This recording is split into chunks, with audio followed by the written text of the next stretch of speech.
இயேசு கிறிஸ்துவின் எண்ணற்ற நாமத்தினால் உங்கள் அனைவரையும் வாழ்த்தி வரவேற்கிறேன். கர்த்தர் நல்லவர், அவர் எப்பொழுதும் உங்களுக்கு நன்மை செய்கிற தேவன். உண்மையை சொல்லப்போனால் நன்மை செய்து முடித்த தேவன். இப்பொழுதோ நாங்கள் அதை பெற்றுக்கொள்ள வேண்டியதே அவசியமாய் இருக்கிறது. ஆமேன். இன்றைய நாளிலும் தேவ செய்திக்குள்ளாய் கடந்து செல்வோம். தேவன் எப்பேற்பட்ட காரியங்களை நமக்காக ஆயத்தம் பண்ணியிருக்கிறார் என்று சொல்லியும், அவரை குறித்து அறிகிற அறிவிலே இன்னும் அதிகமாய் நீங்கள் பெருகும்படியும் தேவன் இந்த வார்த்தைகளை நமக்கு எழுதி கொடுத்திருக்கிறார். ஆமேன். ஆகவே இன்றைய நாளிலும் தேவ வசனத்துக்குள்ளாய் கடந்து செல்வோம். வாசிப்போம். எண்ணாகமம் 23வது அதிகாரம் 19வது வசனத்திலிருந்து 23வது வசனம் வரைக்கும் நான் உங்களுக்காக வாசிக்கிறேன். வாசிப்போம். பொய் சொல்ல தேவன் ஒரு மனிதன் அல்ல, மனம் மாற அவர் ஒரு மனுபுத்திரனும் அல்ல. அவர் சொல்லியும் செய்யாதிருப்பாரா? அவர் வசனித்தும் நிறைவேற்றாதிருப்பாரா? அப்போ இது மிக மிக முக்கியமான ஒரு ஸ்டேட்மெண்ட். தேவன் எப்படிப்பட்டவர் என்பதை வேதம் நமக்கு தெளிவாக சொல்லுகிறது. அவர் சொன்னதை செய்கிற தேவன். அவர் மனிதன் அல்ல. சொன்னால் சொன்னது தான். ஆனால் மனிதர்கள் ஒருவேளை சொல்லிவிட்டு அப்புறமாய் நாங்கள் சரியாய் செய்யாதபடியினால், இப்படி வைத்துக்கொள்வோம், நீ பாஸ் பண்ணினால் நான் உனக்கு ஒரு பைசிக்கிள் வாங்கி தருவேன் என்று ஒரு தகப்பன் சொல்லலாம். ஏனென்றால் அவன் சைக்கிள் கிடைக்க வேண்டும் என்பதற்காக அவன் நல்லா படிப்பான் என்று ஒரு தகப்பன் நினைக்கிறார். ஆனால் பிரச்சனை என்னென்று சொன்னால், அவனுக்குள்ளே நீ படிக்க மாட்டாய், நீ மக்கென்று ஒரு எண்ணம் இருக்கிறது. அந்த எண்ணம் தான் அவனை படிக்க விடாமல், அல்லது படிக்கிறது அவனுடைய சிந்தையிலே போய் சேராமல் தடை செய்து கொண்டிருக்கிறது. ஆனால் இவர் எவ்வளவு ஆசையை காட்டினாலும், எதெல்லாம் நான் வாங்கி தருவன் என்று சொன்னாலும் அவனால் படிக்க முடியாது. ஏனென்றால் அவனுக்குள்ளே ஒரு தவறான விசுவாசம் கிரியை செய்கிறது. அது என்னென்று சொன்னால், நீ படிக்க மாட்டாய், நீ அவ்வளவு கிளவரான பர்சன் அல்ல, நீ அவ்வளவு ஞானியான பர்சன் அல்ல, ஆகவே உன்னால் படிக்க முடியாது என்ற ஒரு தவறான நம்பிக்கை அவனுக்குள்ளே கிரியை செய்கிறது. அதிலிருந்து அவன் விடுதலை ஆகாமல், தகப்பன் எவ்வளவுதான் நன்மைகளை செய்வேன் என்று காண்பித்தாலும் அவனால் செய்யவே முடியாது. அப்போ அவன் செய்ய முடியாமல் இருக்கும் பொழுது, அல்லது செய்யாமல் இருக்கும் பொழுது, அந்த தகப்பன் கொடுத்த வாக்கு தத்துவத்தில் அவர் தவறுகிறார், செய்ய மாட்டார். நீ செய்யவில்லை, ஆகவே நான் செய்ய மாட்டேன் என்று அவர் கைவிட்டு விடுவார். ஆனால் நம்முடைய தகப்பனோ அப்படிப்பட்டவர் அல்ல. ஹல்லேலூயா. அவர் சொன்னால் சொன்னதுதான். ஆமேன். அவர் தருவன் என்றால் தருவேன் தான். மாத்திரமல்ல, எங்களுடைய கிரியை வைத்து அல்ல, அவருடைய ஐஸ்வர்யத்தின்படி, அவருடைய கிருபையின்படி தான் நமக்கு கொடுக்கிற தேவனாய் அவர் இருக்கிறார். ஆமேன். அவர் மனம் மாற அவர் மனுபுத்திரனும் அல்ல. அவர் சொல்லியும் செய்யாதிருப்பாரா? அவர் வசனித்தும் நிறைவேற்றாதிருப்பாரா? அப்போ தேவன் சொன்னால் அதை மாற்ற யாராலும் முடியாது, தேவனாலே முடியாது. தேவன் மனம் மாறுகிற தேவன் அல்ல.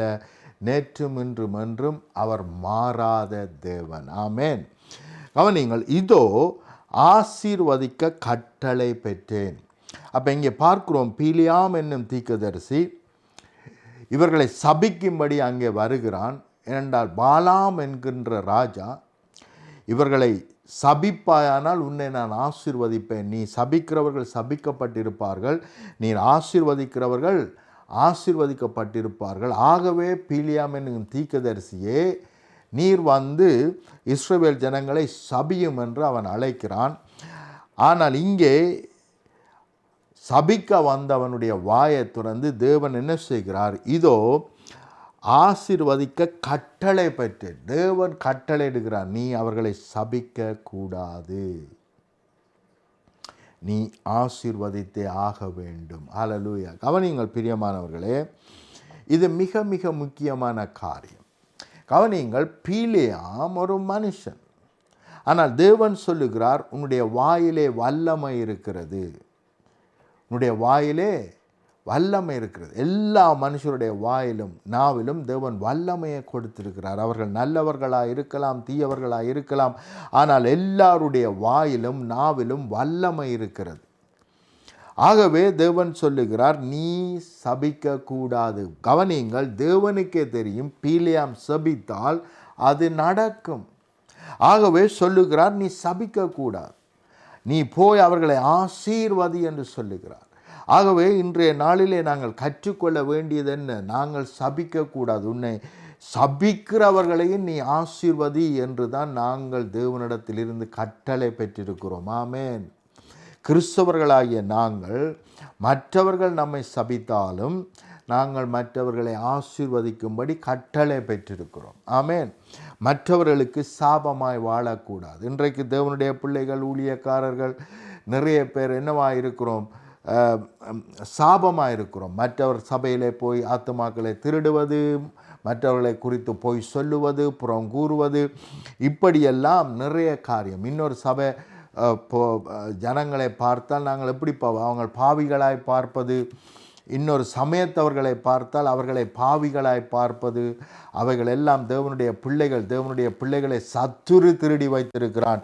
ஆகவே இயேசுவின் நாமத்தினால் அந்த கட்டுக்கள் அவிழ்க்கப்படுவதாக நாங்கள் ஜெபிக்கிறதில்லை, பாரப்படுகிறதில்லை. அவருடைய ரட்சிப்புக்காக இந்த தேசம், இந்த முஸ்லீம் தேசம் ரட்சிக்கப்படட்டும், இந்த ஹிந்து தேசம் ரட்சிக்கப்படட்டும், நான் இருக்கிற இந்த கிராமம் ரட்சிக்கப்படட்டும், நான் இருக்கிற தேசம் தேவனுடைய வல்லமையை காணட்டும், தேவனுடைய வரங்களை காணட்டும், தேவனுடைய மகிமையை காணட்டும், தேவ ராஜ்யம் இந்த தேசத்தை மேற்கொள்ளுவதாக என்று சொல்லி நாங்கள் ஆசீர்வாதமாய் ஜெபிப்பதில்லை, மாறாக அவர்களையே நாங்கள் சாபமாக பார்க்கிறோம். இது எவ்வளவு தவறு! அவர்கள் ஏற்கனவே சத்ருவின் கரத்தில் இருக்கிறார்கள், இருளின் ராஜ்யத்தில் இருக்கிறார்கள்.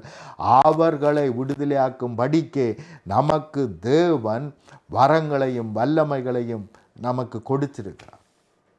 அல்லேலூயா. ஆகவே நாங்கள் சபிக்க பிறந்தவர்கள் அல்ல, நாங்கள் ஆசீர்வதிக்கும்படி ஆசீர்வதிக்கப்பட்டவர்கள். அல்லேலூயா. அப்போ கவனியுங்கள், ஒரு ஊழியக்காரன் வருகிறான் அல்லது ஒரு தீர்க்கதரிசி வருகிறான். இவன் ஜூதன் அல்லாவிட்டாலும் தேவனோடு உறவு வைத்திருக்கிறான். பலமுறை பார்க்கிறோம், இவன் எங்கேயெல்லாம் போய் இஸ்ரவேலின் தேவன் என்னோடு பேசுவார் என்று சொல்லுகிறானோ அந்த நாட்களிலே தேவன் அவனோடு வந்து பேசுகிறதை பார்க்கிறோம். அப்போ தேவனோடு ஒரு உறவு வைத்திருக்கிறான், தேவன் அவனோடு வந்து பேசுகிறார். ஆசீர்வதிக்க கட்டளை பெற்றேன், அவர் ஆசீர்வதிக்கிறார். அப்போ தேவனுடைய குணாதிசயம் என்ன? நம்மை ஆசீர்வதிப்பதே கர்த்தருக்கு பிரியம். இஸ்ரவேலை ஆசீர்வதிப்பதே கர்த்தருக்கு பிரியம். இன்றைக்கு ஆசீர்வாதத்தை குறித்து பேசினால் அநேகர் தவறாய் நினைக்கிறார்கள். அதற்கு பல காரியம். ஏனென்று சொன்னால், ஆசீர்வாதம் என்று பேசினாலே அநேகர் அதை பணத்திலே கொண்டு போய் என்ன செய்கிறார்கள்? சேர்க்கிறார்கள், இணைக்கிறார்கள். பணம், இவர் பணத்தை குறித்து பேசுகிறார் என்று இணைக்கிறார்கள். தவறு. வேதத்தை சரியாக நீங்கள் படிப்பீர்களானால் எல்லாமே ரட்சிக்கப்படுவது ஆசீர்வாதம், தேவன் நம்மோடு இருப்பது ஆசீர்வாதம், வரங்கள் வல்லமைகள் நமக்கூட செயல்படுவது ஆசீர்வாதம், பரிசுத்த ஆவியானவர் நம்மோடு கூட இருப்பது ஆசீர்வாதம், நாங்கள் தேவனுடைய பிள்ளைகளாக ஆக்கப்பட்டது ஆசீர்வாதம். ஆகவே தேவன் நாங்கள் ரட்சிக்கப்பட்டு இருப்போமானால் அதை விட பெரிய ஆசீர்வாதம் வேறு எதுவும் இருக்க முடியாது. ஆமேன். ஆகவே ஆசீர்வாதம் தவறல்ல. ஆனால் ஆசீர்வாதம் என்ற வார்த்தையை பணத்தோடு மாத்திரம் இணைத்துக் கொள்வது தவறு. சுகமாய் வாழ்வது ஆசீர்வாதம். ஆமேன். ஆரோக்கியமாய் வாழ்வது ஆசீர்வாதம். சமாதானம் சந்தோஷத்தோடு வாழ்வது ஆசீர்வாதம். ஆமேன். தேவனை அறிகிற அறிவிலே பெருகுவது ஆசீர்வாதம். அவரோடு கூட பல மணி நேரம் ஜபத்திலே, அவரை ஆராதிப்பதிலே, அந்நிய பாஷை பேசுவதிலே தரித்திருப்பது ஆசீர்வாதம். அல்லேலூயா.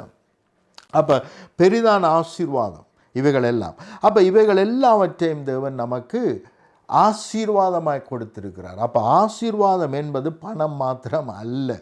ஆகவே ஆசீர்வாதம் என்று பேசினால் உடனே கொண்டே பணத்தோடு இணைத்து இவர் ப்ராஸ்பரிட்டி ப்ரீச்சர் என்று தயவு செய்து பேசாதிருங்கள்.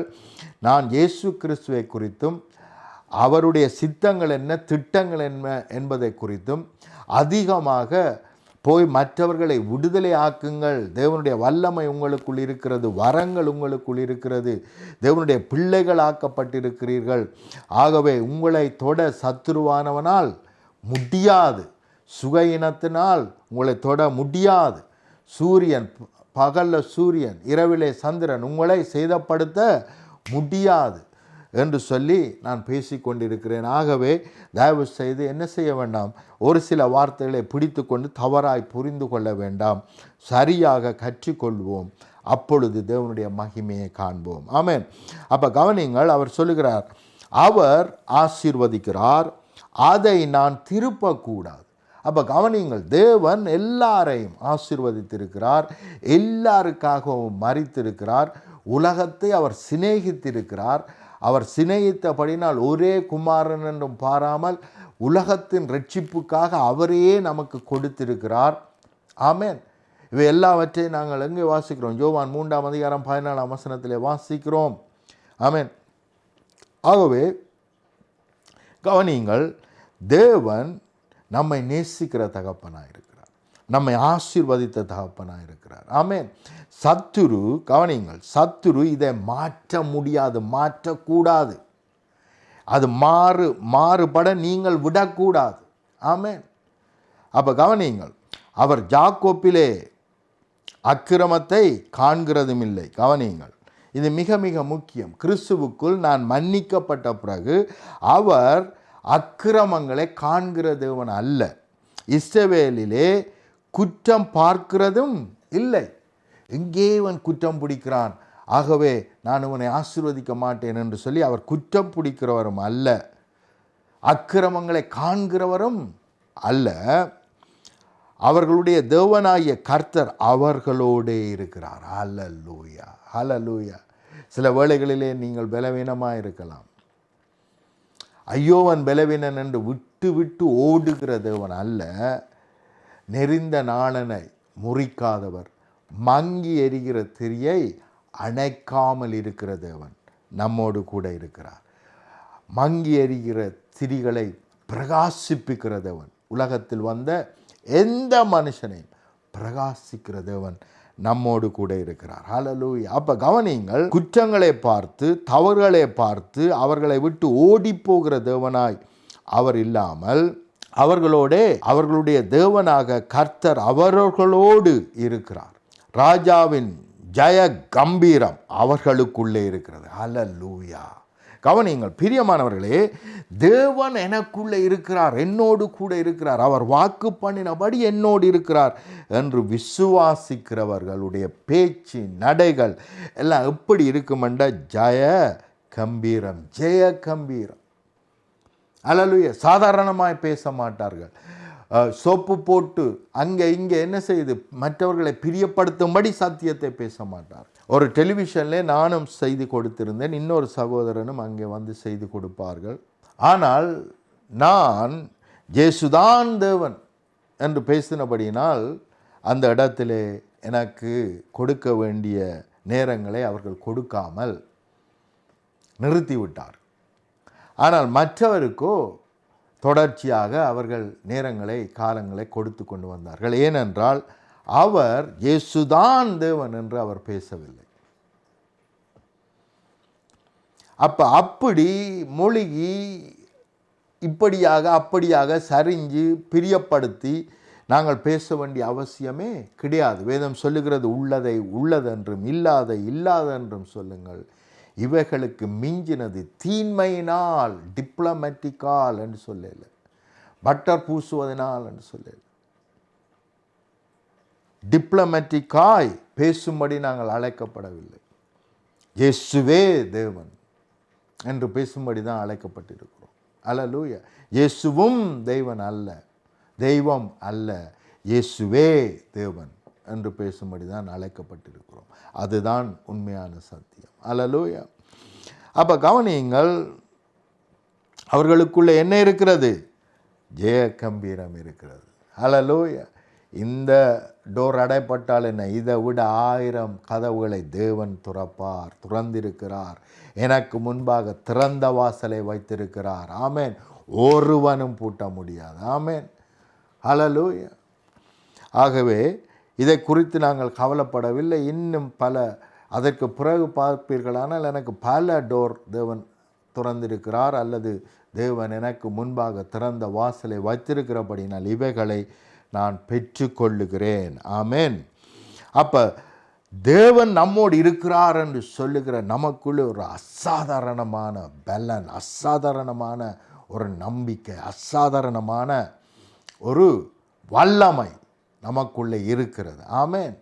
அப்போ பிசாசை பார்த்து பயப்படுகிறவர்களை, நோயை பார்த்து பயப்படுகிறவர்கள், ஏய் எழும்பு இயேசுவின் நாமத்தினால் என்று ஜெபிக்கத்தக்கதான ஜெய கம்பீரம் நமக்குள்ளே இருக்கிறது, அவர்களுக்குள்ளே இருக்கிறது. தேவன் அவர்களை எகிப்து தேசத்திலிருந்து புறப்பட பண்ணினார் என்றால் அடிமைத்தனத்திலிருந்து நம்மை பூரணமாய் விடுதலையாக்கி எங்களை கம்பீரமாய் மாற்றியிருக்கிறார். ஆமேன். ஹல்லேலூயா. காண்டாமிருகத்துக்கு ஒத்த பலன், அது பழைய ஏற்பாட்டின்படி. இப்பொழுதோ தேவகுமாரனுக்கு ஒத்த பலன். ஆமேன். அதைத்தான் நாங்கள் பார்க்கிறோம். அவர் என்ன செய்கிறார்? 3 வேளை பவுல் ஜபிக்கும் பொழுது எனக்குள்ளே வீக்னஸ் இருக்கிறது, எனக்குள்ளே பலவீனம் இருக்கிறது என்று ஜபிக்கும் பொழுது அவர் வந்து சொல்லுகிறார், உன்னுடைய பலவீனத்திலே காண்டாமிருகத்தின் பலன் என்று சொல்லாமல் என்னுடைய பலன் பூரணமாய் விளங்கும். அல்லேலூயா. அப்போ பழைய ஏற்பாட்டு காலங்களை பார்க்கலும் புதிய ஏற்பாட்டிலே மேன்மையான காரியங்களை எங்களால் பார்க்க முடியும்.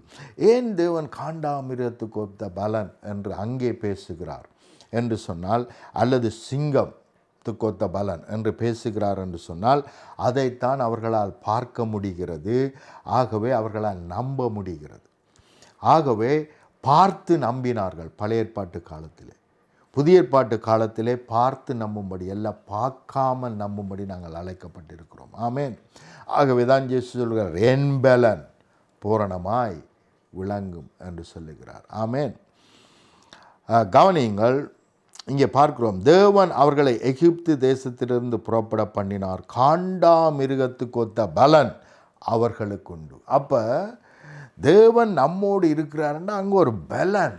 அல்லேலூயா. சாதாரணமாக என்ன செய்ய முடியாது, நம்மால் வாழ முடியாது, பேச முடியாது, நடக்க முடியாது. ஆமேன். சோர்ந்து போனவர்கள் மாதிரி நடக்க முடியாது. அல்லேலூயா. ராஜ கம்பீரம் நமக்குள்ளே இருக்கிறது. காண்டாமிருகத்துக்கு ஒத்த பலன், பரலோகத்தினுடைய பலன், தேவராஜ்யத்தினுடைய பலன் நம்மை மேற்கொண்டிருக்கிறது. ஆமேன். காண்டாமிருகத்துக்கு ஒத்த பலன் அவர்களுக்குண்டு. யாக்கோப்புக்கு விரோதமான மந்திரமும் இல்லை, இஸ்ரவேலுக்கு விரோதமான குறி சொல்லுதலும் இல்லை.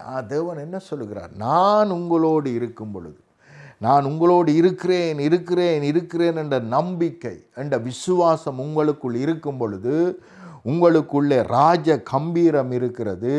காண்டாமிருகத்துக்கு ஒத்த பலன் சரீரத்தில் இருக்கிறது. உங்களுடைய சரீரம் வீக்காக இருக்க முடியாது, அது மிகவும் கம்பீரமாக இருக்கிறது, பலம் உள்ளதாக இருக்கிறது, பலவீனமாக இருக்க முடியாது.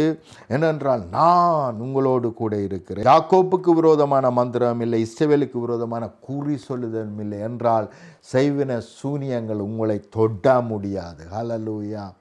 ஆனால் அன்ஃபார்ச்சுனேட்லி, அதிர்ஷ்ட விதமாக அநேக தேவனுடைய பிள்ளைகள் இந்த பில்லி சூனியத்தினால்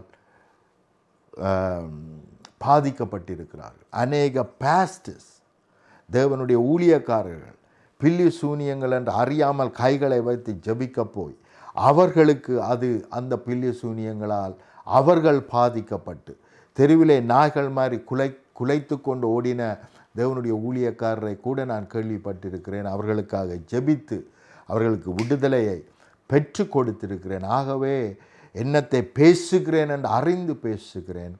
பிரியமானவர்களே, அநேகரை எனக்கு தெரியும், அவர்கள் யாரோடு நாங்கள் மோதுகிறோம் என்பதை அறியாமல், ரெண்டாவது அதை பார்க்கிலும் மிகவும் வேதனையான காரியம், நம்மோடு யார் இருக்கிறார் என்பதை அறியாமல் போய் கைகளை வைக்கிறதுனா, சாதாரண மனுஷர்களாய் தங்களை நினைத்து இந்த உலகத்திலே வாழுகிற ஒரு சாதாரண மனுஷன்தானே நான் என்று அவர்கள் தங்களை நினைத்து கொண்டு போய் கைகளை வைக்கிறபடினால் சத்ருவானவன் அவனுடைய கிரியை அவர்களுக்கு காண்பிக்கிறான். ஆனால் நாங்கள் யார்? எங்களுக்குள் இருக்கிற பலன் என்ன? தேவ பலன் இருக்கிறது. யாரும் நம்மை தொட முடியாது. இவைகளில் ஒன்றும் உங்களை சேதப்படுத்த முடியாது. ஹல்லேலூயா. என்ற அறிவு என்ற விசுவாசத்தோடு நாங்கள் கைகளை வைப்போமானால் இவைகளில் எதுவும் நம்மை தொட முடியாது, சேதப்படுத்த முடியாது. ஹல்லேலூயா. செய்வன சூனியங்களிலே அநேகர் சமீப நாட்களிலே இலங்கையிலே போய் நான் ஊழியம் செய்யும் பொழுது அநேக ஊழியக்காரர் மேல் கைகளை வைக்கும் பொழுது அவர்களுக்குள்ளே இருந்து பிசாசின் கிரியைகள் வெளியேறினதை நான் பார்த்தேன். ஆகவே பிரியமானவர்களே, தயவு செய்து வேதத்திலே அவரை அறிகிற அறிவிலே அவரோடு உள்ள உறவிலே அதிகமாக முதலாவது பெருகுங்கள். ஹல்லேலூயா. அதற்கு பிறகு என்ன செய்யலாம்? நாங்கள் ஊழியம் அதிகமாய் வல்லமையாய் கிரியை செய்யலாம். இயேசு கிறிஸ்து 30 வருடங்கள் என்ன செய்தார்? பிதாவோடு கூட உறவு வைத்திருந்து இன்னும் அதிகமாய் பலப்பட்டார். வேதத்திலே பலப்பட்டார். தேவனை அறிகிற அறிவிலே பலப்பட்டார். ஆவியிலே பலப்பட்டார். ஹல்லேலூயா. ஆனால் நாங்கள் இப்பொழுதே என்ன செய்கிறோம்? எதுவும் தெரியலை, எதுவும் அறியலை. உடனடியாய் தேவனை அறியலை, தெரியலை, சரியாக புரியலை, ஆனால் ஊழியம் செய்ய போகிறோம் என்று ஓடிப்போய் இன்றைக்கு அநேகர் வேதனைகள், துன்பங்கள், கவலைகள், கண்ணீரில் இருக்கிறதை நாங்கள் பார்க்கிறோம். அநேக சாட்சிகளை நான் சொல்ல முடியும். பாரிஸ் தேசத்திலே பாஸ்டர் பெனிகின் வந்த பொழுது ஒரு குடும்பத்தை குறித்து அவர் தீர்க்க தரிசனம் சொன்னார். உங்களை தேவன் ஊழியத்துக்கு அழைக்கிறார் என்று தீர்க்க தரிசனம் சொன்ன உடனே தேவனை சரி அறியலை, புரியலை, தேவனுக்குள்ளே வளரலை. உடனடியாக அவர்கள் தங்களுடைய வீடுகள் எல்லாம் விற்று விட்டு எந்த தேசத்துக்கு போவோம்? ஆப்பிரிக்கா தேசம் தானே நிறைய பேருக்கு சத்தியம் சொல்ல வேண்டியிருக்குன்னு சொல்லி ஆப்பிரிக்கா தேசத்துக்கு போய் அங்கே வந்த வேதனைகள், போராட்டங்கள், கஷ்டங்கள், கவலைகள் எல்லாவற்றையும் பார்த்து கடவுளே இல்லை என்று சொல்லி 2 குடும்பம் மறுபடியும் பிரான்ஸுக்கு வந்து இப்பொழுது கணவன் சொல்லுகிறார் கடவுளே இல்லை என்ற நிலைக்கு வந்து விட்டார். அப்போ கவனிங்கள், முதலாவது நம் தேவன் யார்? அவர் எப்பேற்பட்டவர்? அவரோடு நாங்கள் சரியாக அவரை புரிந்து கொண்டு சரியான உறவிலே நாங்கள் இணைக்கப்பட்டிருப்போமானால் இவைகளில் ஒன்றும் நம்மை சேதப்படுத்த முடியாது. சத்துருடைய கிரிகளை நிர்மூலமாக்குகிறவர்களாய், அதிலிருந்து ஜனங்களை விடுதலை ஆக்குகிறவர்களாய் நாங்கள் இருப்போம். ஹல்லேலூயா. தொட முடியாது, வர முடியாது. பிசாசினால் பாதிக்கப்பட்டவர்கள் எத்தனையோ பேர் எனக்கு முன்பாக, செய்வன சூனியங்களினால் கட்டப்பட்டவர்கள் எனக்கு முன்பாக அப்படியே பல்லா நிரம்பிக் கொண்டு நிற்பார்கள். ஆனால் ஒரு இஞ்சி கூட அவர்களால் கையை தூக்க முடியாது எனக்கு விரோதமாக. ஹல்லேலூயா. ஏனென்றால் நமக்குள் இருக்கிறவர் பெரியவர். ஹல்லேலூயா. அந்த அறிவு, அந்த விசுவாசம் நமக்கு இருக்க வேண்டும். ஆமென். அப்போ இங்கே பார்க்கிறோம், கவனிங்கள், யாக்கோப்புக்கு விரோதமான மந்திரமும் இல்லை, இஸ்ரவேலுக்கு விரோதமான குறி சொல்லுதலும் இல்லை. தேவன் என்னென்ன செய்தார் என்று கொஞ்ச காலத்திலே யாக்கோப்பும் இஸ்ரவேலையும் குறித்து சொல்லப்படும். எப்பேற்பட்ட அதிசயங்களை, எப்பேற்பட்ட அற்புதங்களை யாக்கோப்புக்கும் இஸ்ரவேலுக்கும் தேவன் செய்கிறார் என்று இன்னும் கொஞ்ச நாளில் தெரியும் என்று இந்த வேதம் சொல்லுகிறது. ஹல்லேலூயா. இதற்கு பிறகும் சில வசனங்களை நாங்கள் வாசிப்போமானால் எண்ணாகத்திலே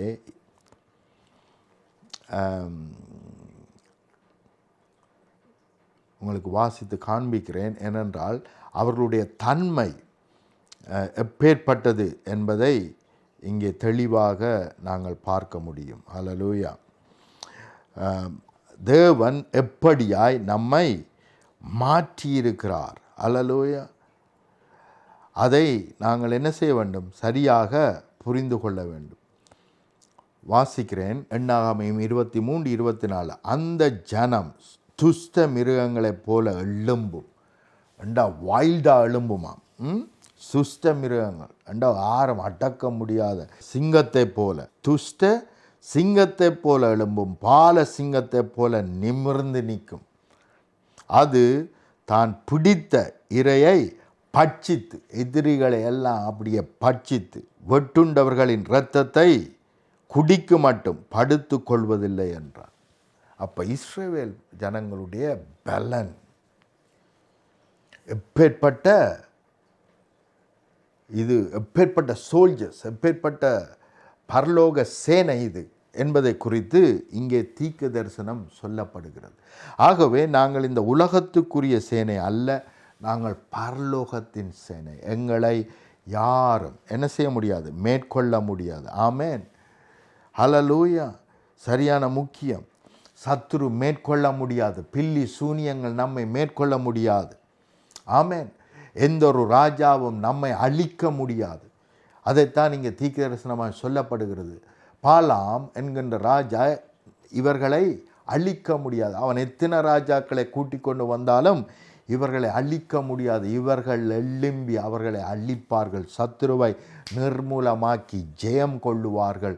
அவர்களோடு காண்டாமிருகத்தின் பலன் இருக்கிறது. தேவனுடைய அவர்களுடைய எப்படியா அவர்கள் செயல்படுகிறார்கள், அவர்களுக்குள்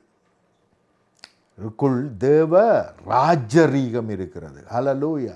துஷ்ட சிங்கத்தை போல அவர்கள் செயல்படுகிறார்கள் என்று பார்க்கிறோம். அப்போ இதை வாசிக்கும் பொழுது, இந்த வார்த்தைகளை முன்னாடி வாசிக்கும் பொழுது என்ன, எப்படி வாசிக்கிறோம்? இதோ ஆசீர்வதிக்க கட்டளை பெற்றேன், கர்த்தர் ஆசீர்வதிக்கிறார். அப்போ இவைகள் எல்லாம் எந்த கேட்டகரியில் இருக்குன்னு சொன்னால் ஆசீர்வாதத்தின் கேட்டகரிலாம் இருக்குது. இதெல்லாம் ஆசீர்வாதம். ஆனால் இவைகளை புரியாமல் தேவன் நம்மை ஆசீர்வதிக்கிறார், நம்மை ஆசீர்வதிப்பதே தேவனுக்கு பிரியம் என்று சொன்ன உடனே நாங்கள் அதை கொண்டு போய் பணத்தோடு இணைத்து கொள்ளுகிறோம். ஆனால் பணம் வாங்க முடியாத தேவ வல்லமைகள், வரங்கள் நமக்கு கொடுக்கப்பட்டிருக்கிறது. ஹல்லேலூயா. சத்துருவை நிர்மூலமாக்கும்படிக்கு, ஜனங்களை விடுதலையாக்கும்படிக்கு தேவன் வரங்களையும் வல்லமைகளையும் நமக்கு கொடுத்திருக்கிறார். ஹல்லேலூயா. பிரியமானவர்கள், இவர்களை விசுவாசிப்போமானால் நிச்சயமாய் தேவ வல்லமை நம்மிடத்திலிருந்து புறப்பட்டு ஜனங்களை விடுதலையாக்கும், நம்மை விடுதலையாக்கும், நம்முடைய குடும்பத்தை விடுதலையாக்கும். ஹல்லேலூயா. வாசியுங்கள். மார்க் 15 அதிகாரம் 16 அதிகாரம் 15 வசனத்தை வாசியுங்கள். அங்கே பார்க்கிறோம், விசுவாசிக்கிறவர்களினால் நடக்கும் அடையாளங்கள் யாவன. மரித்தவர்களை எழுப்புவோம், நோய்களை குணமாக்குவோம், சர்ப்பங்களை மிதிப்போம், நிர்மூலமாக்குவோம். ஹல்லேலூயா. பிசாசை நிர்மூலமாக்குவோம். இவைகள் எல்லாம் நமக்கு சகல அதிகாரங்களும் வல்லமைகளும், பிசாசின் சகல அதிகாரத்தின் மேலும் சகல வல்லமையின் மேலும் நமக்கு தேவன் அதிகாரம் கொடுத்திருக்கிறார். ஹல்லேலூயா. மேன்மையான ஆசீர்வாதம், மகிமையான ஆசீர்வாதம். ஹல்லேலூயா. இதை வாஞ்சியுங்கள், ஜெபியுங்கள், நிச்சயமாய் நீங்கள் செயல்படுவீர்கள். ஜெபம் பண்ணுவோம். அன்பின் பிதாவை, இந்த வேளைக்காக உமக்கு நன்றி. நீர் உம்முடைய பிள்ளைகளோடு கூட இருக்கிறபடினால் அவர்களுக்குள்ளே உம்முடைய பலன் இருக்கிறது, உம்முடைய ஞானம் இருக்கிறது, உம்முடைய மகிமை இருக்கிறது, உம்முடைய வரங்கள் வல்லமைகள் இவர்களுக்குள்ளே இருக்கிறது. ஆகவே அவைகள் எல்லாம் இயேசுவின் நாமத்தினால் ஆக்டிவேட் பண்ணப்படுவதாக, எழுந்து பிரகாசிப்பார்களாக, வரங்கள் வல்லமைகள் இவர்கள் மூலமாய் செயல்படுவதாக. Thank you Lord, thank you Lord. ஆவிகளை பகுத்தறிகிற வரம் செயல்படுவதாக, ஞானம் செயல்படுவதாக. எதிர்காலத்தை அறிகிற அறிவு செயல்படுவதாக, எல்லாரை குறித்து அறிகிற அறிவு செயல்படட்டும். தீர்க்க தரிசனம் செயல்படுவதாக. Thank you Lord, thank you father. அந்நிய பாஷை, விதவிதமான பாஷைகளை பேசுதல், பாஷைகளுக்கு வியாக்கியானம் சொல்லுதல், விசுவாசம், இவைகள் எல்லாம் இவர்களை மேற்கொள்ளுவதாக. Thank you father, thank you father. Word of knowledge, word of wisdom இவர்களை மேற்கொள்ளட்டும். உண்மை அறிகிற அறிவிலே இன்னும் அதிகமாய் பலுகி பெருகட்டும். நீர் அவர்களோடு இருக்கிறபடியினால் சகல வல்லமைகளும் சகல அதிகாரங்களும் அவர்களுக்குள் இருக்கிறது என்பதை விசுவாசிக்கட்டும். ஆவியானவரை இவர்களோடு சேர்ந்து நீர் செயல்படுவீராக. ஜனங்கள் விடுதலையாக்கப்படுவார்களாக. உம்முடைய வல்லமை வரங்கள் ஒவ்வொரு பிள்ளைகளையும் இப்பொழுதே மேற்கொள்ளுவதாக. பில்லி சூனிய கட்டுக்களிலிருந்து இப்பொழுதே விடுதலை உண்டாயிருப்பதாக. சத்துருவின் கட்டுக்களில் இருந்து இப்பொழுதே விடுதலை, சிறையிருப்புகளில் இருந்து இப்பொழுதே விடுதலை உண்டாயிருப்பதாக. ஹாஸ்பிட்டல், அப்பாயின்மெண்ட், சுகஈனங்கள், பலவீனங்களில் இருந்து இப்பொழுதே விடுதலை உண்டாயிருப்பதாக. சத்துருவின் கிரிகள் எல்லாம் நிர்மூலமாக்கப்படட்டும். உம்முடைய நன்மைகள், உம்முடைய மேன்மைகள், உம்முடைய மகிமை உம்முடைய பிள்ளைகளை மேற்கொள்ளட்டும். சர்வ வல்லமை உள்ள இயேசுவின் இணையற்ற நாமத்தினால். ஆமென், ஆமென், ஆமென். Thank you. God bless you.